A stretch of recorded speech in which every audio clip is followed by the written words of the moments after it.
And finally, I think everybody is on the same page with this husband. Oh, no pun intended. I didn't even mean that.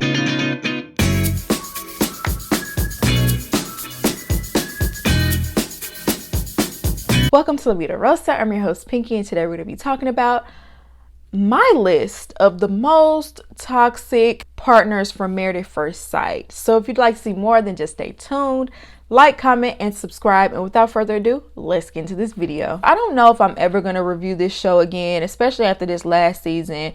I already posted a short saying I really feel like the show jumped the shark. I feel like it's over with, but I'm going to send the show out with a bang. I've created a couple of lists, and I want to discuss kind of where the show went wrong through these lists. I feel like some of these people that were chosen to be on the show should have never even been considered, like not even on paper. Okay.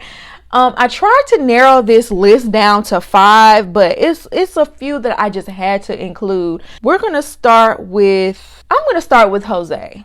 You locked your wife out of her home at night. That was one of the most horrific things I've ever seen on this show, I've heard of on this show, because that woman, we don't know what could have happened to her. Anybody could have snatched her up. Oh my goodness. Thank God she did have a place to go. She had to call her ex in order to have somewhere to stay for the night. And to think that he did all of that because she accidentally called him one of the other husband's names. And Johnny, of all people, it's not like she said it while they were in an intimate moment. She just accidentally called him the wrong name, and he thought that was enough to lock her out of their marital home, and then didn't see anything wrong with it. When she tried to confront him about it, he felt like he had every right to do it. Ultimately, I feel like he never got reprimanded the way that he should have. I don't understand why Rachel took him back after that. It would have been done, and it felt like, you know, just in their whole relationship, it just felt like he thought he was better than Rachel, and she had to live up to whatever his standards of a wife was. I feel like he just never had much respect for her in general. Michael. Y'all remember Michael? They matched him up with Mika. And I remember they didn't click from the honeymoon. They couldn't even make it to their destination. He told her on the plane that if she was not intimate during this honeymoon, then he did not want to be in this marriage. Gave her a whole ultimatum and then lied. Allegedly. According to Mika, that's what he said, and I believe her, okay? And he denied. But as we can see, as the season went on, Michael wasn't known for telling the truth. Michael got caught up in several lies. One, he even lied about his gas mileage. Michael was supposed to work at a school. Apparently he was offered a job, and he lied about how much money he was offered for the job, and Mika caught him up, and that's what we got the famous Montre.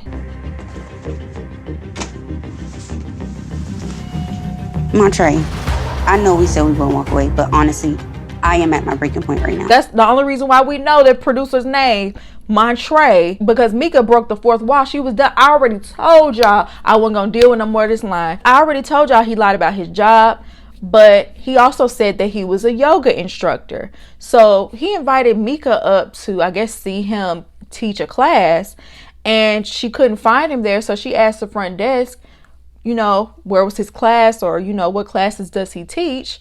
Turns out he was the janitor. I don't know how Mika stuck around for as long as she did.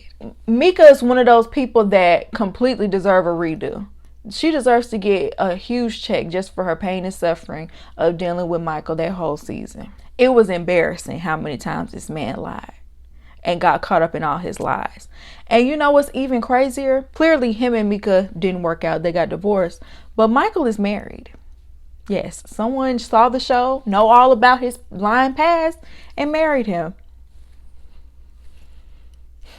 Now let's talk about Luke. I believe that was season 8. He was married to Kate, and mind you, Kate is like one of the sweetest contestants to have ever been on this show. When he first met Kate, wasn't attracted to Kate. He said he was more interested in like brunettes or something like that. Later on, we find out that he used to date black women. I'm not saying this gives an excuse for anything that he did, But why would the experts match him up with someone that he's typically not interested in? I don't know. I do feel like sometimes they play a huge role in what goes down. But his behavior after he got married to this woman, that is all on him. He told her on their honeymoon that she makes him feel dead inside. On their honeymoon. She didn't say nothing out the way to this man. They didn't get into it. He's strictly just not attracted to her. And he felt the need to tell her that she made him feel dead inside. I have to say that Luke is the number one reason why I started reviewing Married at First Sight in the first place. Because I could not believe what I was watching that season. Like, I was horrified. I could not believe the way he was treating her, the way he was talking to her. He literally was so cold to her. We constantly see him pushing her away and her running after him and wanting to be with him, wanting to make it work, just, you know, bending and trying to compromise and do all this stuff to try to please him. And he just was like not giving her any sort of play, right?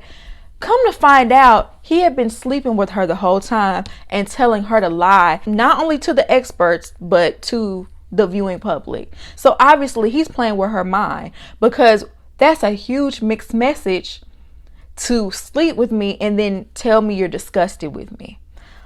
Luke was a nasty piece of work, y'all. I haven't watched his season in years, but I'll never forget how he treated Kate, because it just disgusted me so bad. I had to come on here and let y'all know how terrible it was. Thankfully, Kate was able to get away from him and we were able to see him for his dirty works. Okay.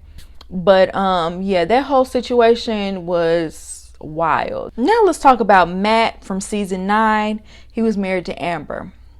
First of all, Matt supposedly played basketball overseas. I don't know if that was ever verified, okay? But Matt came into this situation, didn't have a place to stay. You know those episodes where they look at each other's apartments? Yeah, he didn't have a place to look at. I think he stayed on his friend's couch. A huge red flag. And like I said, on paper, how does that make sense to have him come on a show and marry someone and he doesn't even have a stable place to live? And I don't know, it didn't seem like he was bringing much money in either, because they had a conversation on the honeymoon and clearly she made way more money than him, even though she was okay with it, talking about she'll hold him down. But I'm just like, all of those were huge red flags. Then I don't even think they were married for 2 weeks before he decided he didn't want to start coming home. Like literally, he had Amber staying up all night crying because this man would go out, not answer his phone, left the ring at home, and was outside being single. This happened several times during the season. At the end, we found out he was clearly cheating on her. And one of her friends spotted him out with another woman. Obviously, Amber was hurt and he just did not care. He was so nonchalant about all of it. He barely was apologizing. It was just like a joke to him. And I feel like he really did come on the show in order to get some sort of clout or notoriety, because he was trying to play a little sad, sorry song on there. Do you really think your music career was going to pop off of Lifetime? Like, I don't know. The people that decide they want to come on the show in order to pursue some sort of fame, that's going to flop every time, because especially during that time, the show wasn't even that big. And then on top of that, when she finally wanted to finalize their divorce, he refused to sign the papers. It got so bad that they had like a Where Are They Now type of special on the show, and she literally had to get him served. And she had a notary there and everything, like, just sign these papers. I just do not want to be married to you anymore. And I'm just like, why is he holding out? Is he trying to get some sort of alimony or something? Were they married it for long enough to get that? Like, she just wanted to move on with her life. And I actually reported not too long ago that she is engaged and happy. And I'm glad she finally moved on, because he was not worth those tears. And next up is Olajuwon. Okay, there's a lot I have already said about him, because recently he's still married to Katina. He was caught up in a cheating scandal, and I'm going to link that video down below. I've already echoed many of the sentiments I'm going to say in this video about him. But the way that he spoke to Katina was just totally out of line. He constantly was beating down her self-esteem, constantly making her feel like less of a woman because she didn't cook and clean the way he wanted her to. And like, if you're not gonna cook and clean, then what are you good for type of person. You could totally see the difference between Katina when the show first started, before she met him, and then at the very end, and she just looked so worn out and so hurt. It got so bad I had to stop watching, because the way he was berating her, I needed someone to step in and tell him how wrong he was. Someone brought up in the comments of the last video that when Dr. Pepper did try to check him, he ended up going off on her too. I forgot about that. Like, he was just completely reckless and out of line, and it turns out he was cheating on her the entire time and playing stepdaddy to somebody's child. While he was falsely accusing her of being on dating apps, he was fully cheating on her. And I don't think anybody is shocked. I don't think anybody is surprised by it. And I hope this was just what she needed to get away from him, because I didn't even know she was still with him until I heard about that scandal last week. Yeah, make sure y'all check out that video if y'all want to hear more about him, child, because I've already got it all off my chest. And finally, I think everybody is on the same page with this husband.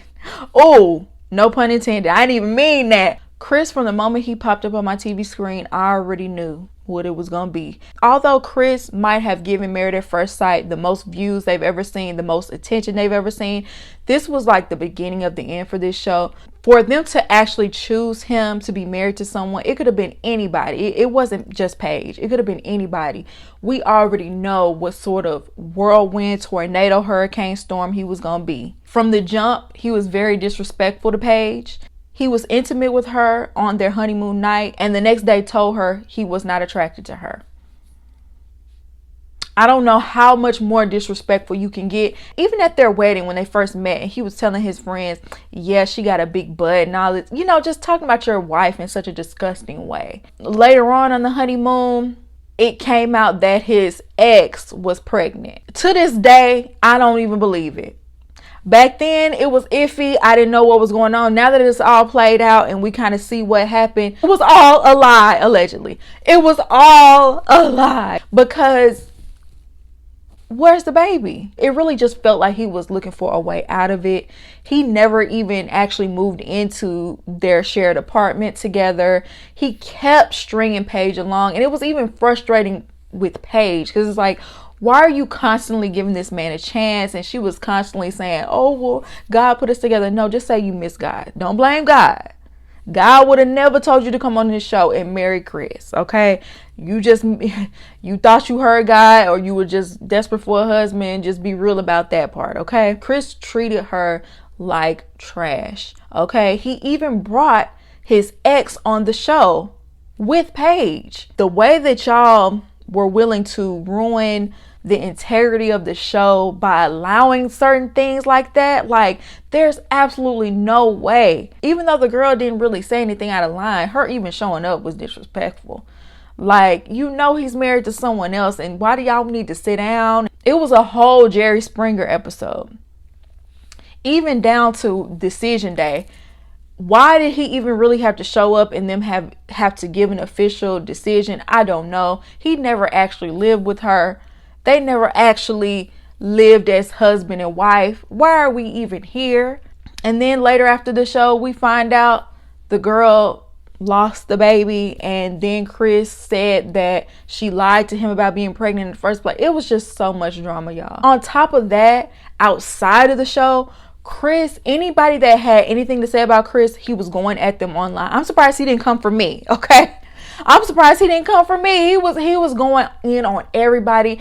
Every other day, he was dropping receipts, going in on other cast members. He came in like a wrecking ball. He was a ticking time bomb.